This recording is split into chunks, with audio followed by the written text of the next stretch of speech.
Ya, assalamualaikum warahmatullahi wabarakatuh. Ya, bertemu lagi bersama saya di my channel Re-Energy.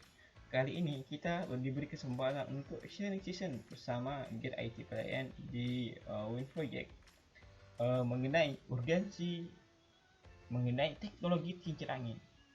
Kenapa kita harus bersegera menguasai teknologi kincir angin? Oke, sebelum kita memasuki pembahasan, ada baiknya teman-teman di sini untuk melihat intro dari my channel. Yuk, check it out. Ya, selamat datang di my channel Re-Energy.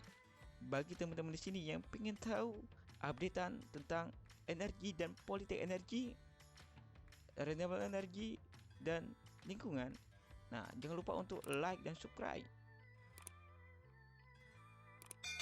supaya nanti teman-teman di sini mendapatkan semua analisa mengenai energi terbarukan. Oke, baiklah. Assalamualaikum warahmatullahi wabarakatuh. Waalaikumsalam. Waalaikumsalam warahmatullahi wabarakatuh. Waalaikumsalam warahmatullahi wabarakatuh.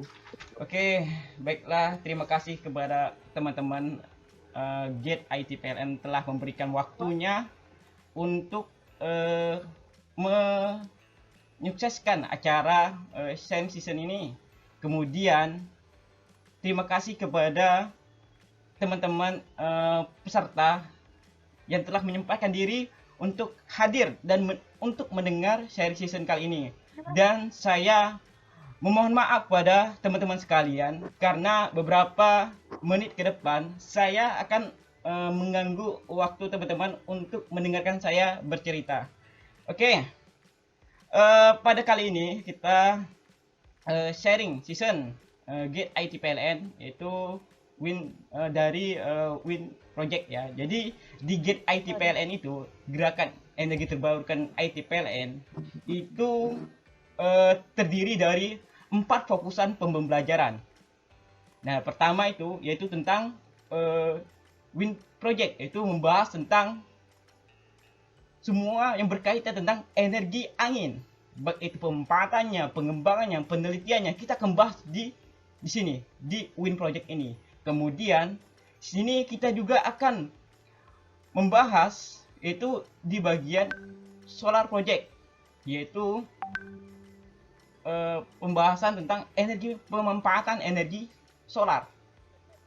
Kemudian kita juga membahas tentang Hydro Project, itu bagaimana kita memanfaatkan energi air, baik itu pun adanya di laut, di darat ataupun yang lainnya. Kemudian di sini juga kita membahas tentang energi persampahan, yaitu bagaimana kita mengolah sampah menjadi energi listrik.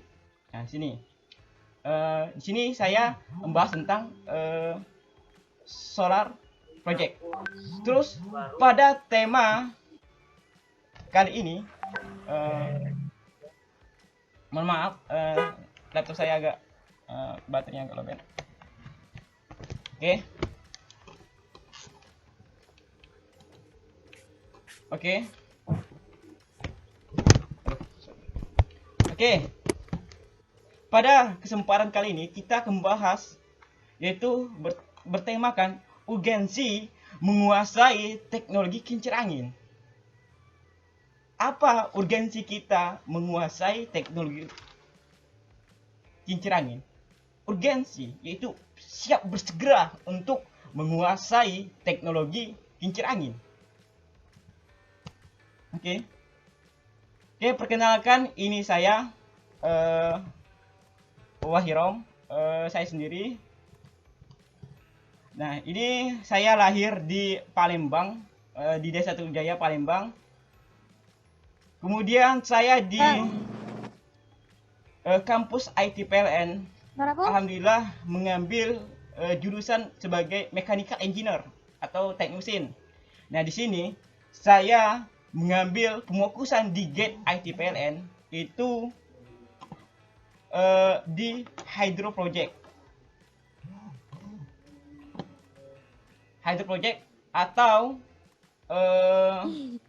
bagaimana kita memanfaatkan energi air. Tetapi saya tidak puas untuk mempelajari tentang pemanfaatan energi air. Jadi saya juga mempelajari tentang energi angin, energi air, energi matahari pun saya pelajari. Karena ingat, urgensi siap bersegera untuk menguasai teknologi energi terbarukan. Karena kalau bukan kita, siapa lagi yang mau menguasai ini, mengimplementasikannya, baik di penelitian, baik itu nanti di pengabdian masyarakat, ataupun nanti kita dikomersialkan.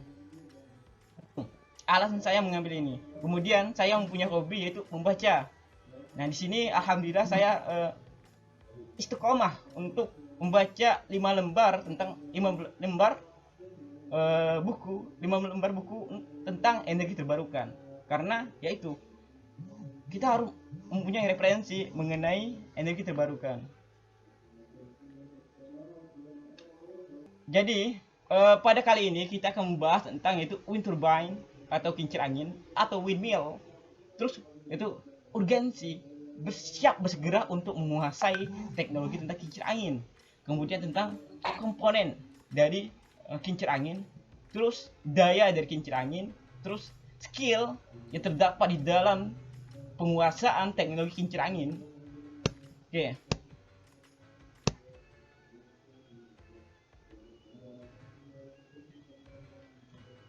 Pertanyaan pertama,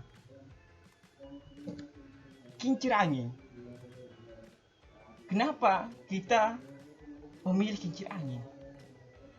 Bahwa kita tahu bahwa kincir angin itu sebuah alat untuk mengkonversikan energi angin ataupun kecepatan angin untuk dikonversikan menjadi energi listrik. Itu secara pengertian dasarnya tentang kincir angin. Kemudian urgensi kita untuk menguasai teknologi kincir angin, kita harus siap bersegera untuk cepat-cepat untuk menguasai teknologi ini. Karena kalau bukan kita, siapa lagi? Terus kalau bukan kita lagi, nanti akan dikembangkan oleh orang-orang di luar negeri sana. Terus kita apa nantinya? Kita nanti hanya orang yang menjadi pasar dari pengembangan energi terbarukan. Kemudian alasannya nih, kita lihat yaitu وسخر لكم ما في السماوات وما في الأرض جميعا منه إن في ذلك لآيات لقوم يتفكرون.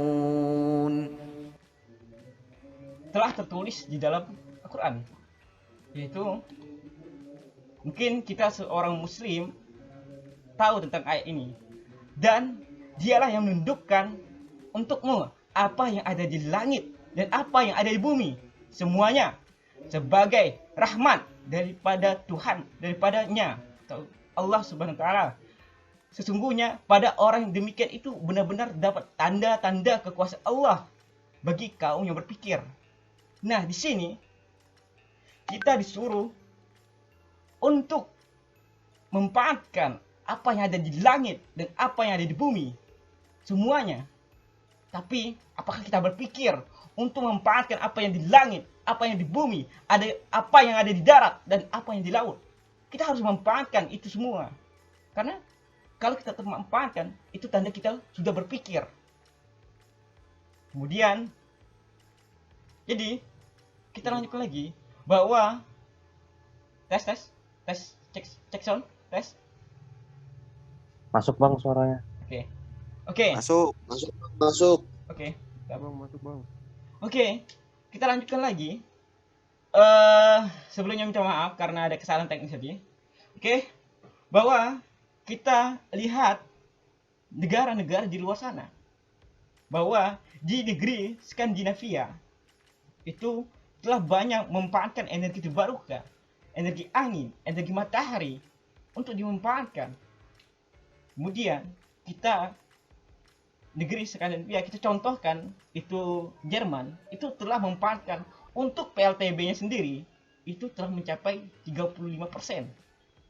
Bayangkan, Indonesia baru berapa persenkah Indonesia telah memanfaatkan energi angin dari kapasitas survei dari energi angin yang tersedia di Indonesia itu baru mencapai 1%. Apa kita berpikir bahwa energi angin ini seharusnya itu untuk dimanfaatkan?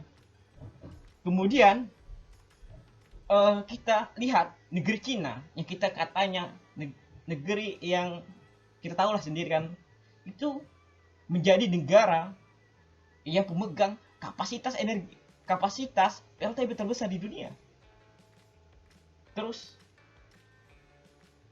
apakah kita lakukan di Indonesia? Itu alasannya kenapa kita harus bersegera untuk menguasai teknologi mengenai energi terbarukan, terutama di energi pembangkit listrik tenaga bayu ini. Kemudian urgensi kita menguasai teknologi kincir angin ini, yaitu bahwa di negara luar, kita ulangi lagi, telah memanfaatkan energi offshore atau di darat, onshore di laut.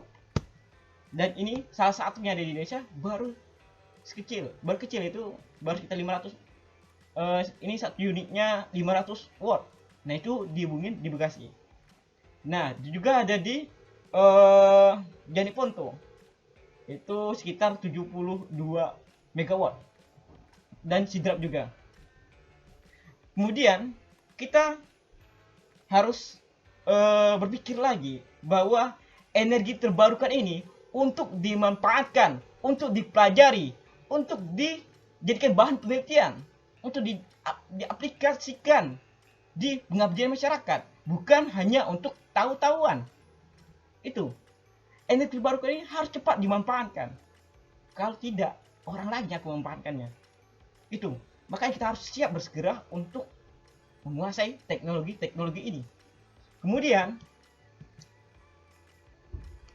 terus di kemarin itu PLN merayakan 75 tahun Hari Listrik Nasional.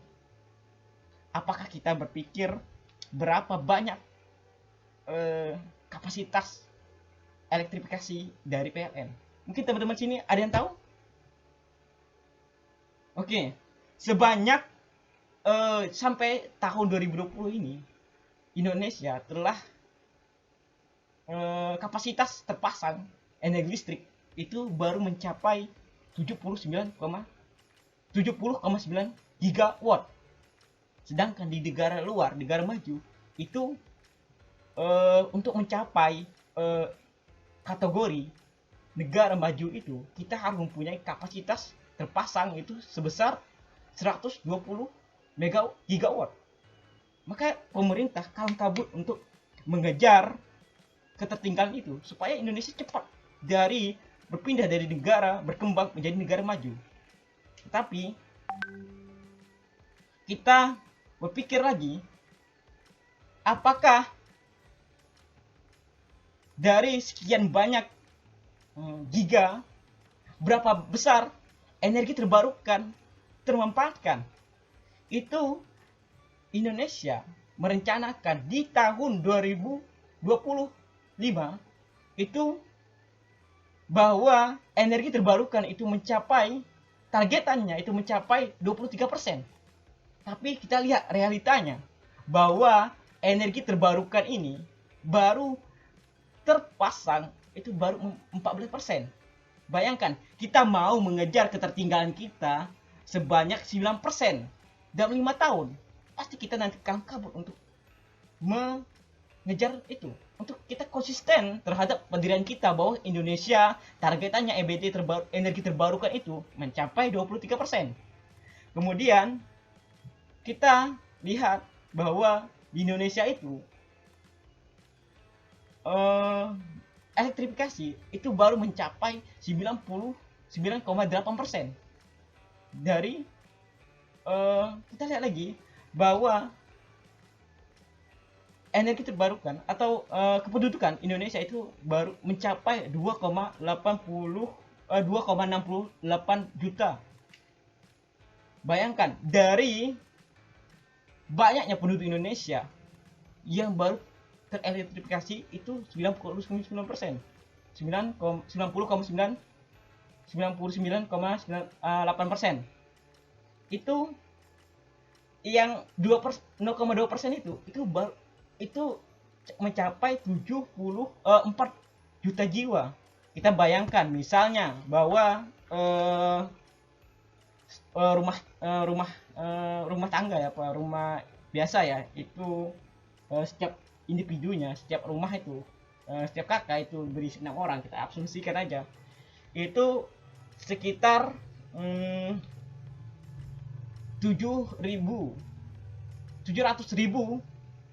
kita hitung cepat aja, sekitar 700.000 rumah tidak dielektrifikasikan, tidak mempunyai listrik. Maka dari itu kita harus manfaatkan energi terbarukan ini supaya masuk ke jaringan PLN, supaya nanti bisa dimanfaatkan. Karena coba kita bayangkan lagi, sebanyak 79% itu, sebanyak 70,9 giga itu, wah sorry, mati listrik. Oke, kita lanjut lagi. Sebanyak 70,9% giga itu energi, bahan bakarnya itu dari batu bara. Kita bayangkan berapa banyak 77% itu dari energi batu bara. Kita bayangkan berapa banyak batu bara yang dimanfaatkan, berapa banyak batu bara itu dipakai untuk membangkitkan energi listrik. Kita bayangkan berapa banyak karbon dioksida yang dikeluarkan oleh PLTU. Kita bayangkan berapa banyak bumi Kalimantan itu dikeruk. Berapa banyak pertambangan di bumi Kalimantan itu. Kita bayangkan bahwa Indonesia itu memanfaatkan batu bara itu, kita bandingkan itu 1:10, banding 9. Satu kita manfaatkan, satunya lagi 9-nya itu kita ekspor ke luar negeri. Itu sama saja bunuh massal kita. Nanti kita pas di masa yang akan datang kita akan kekurangan bahan bakar ini. Kemudian tepat di sini kita pada hari ini itu hari Sumpah Pemuda. Kita sebagai pemuda harusnya siap segera untuk menguasai teknologi energi terbarukan, terutama di energi kincir angin. Karena kita inilah yang nanti akan memegang perekonomian, pemerintahan, atau lainnya di masa depan. Makanya kita harus siap-siap untuk menjalani itu. Kemudian, nah ini adalah kampus kita, kampus tercinta kita, Institut Teknologi PLN. Terus kampus ini mengakui bahwa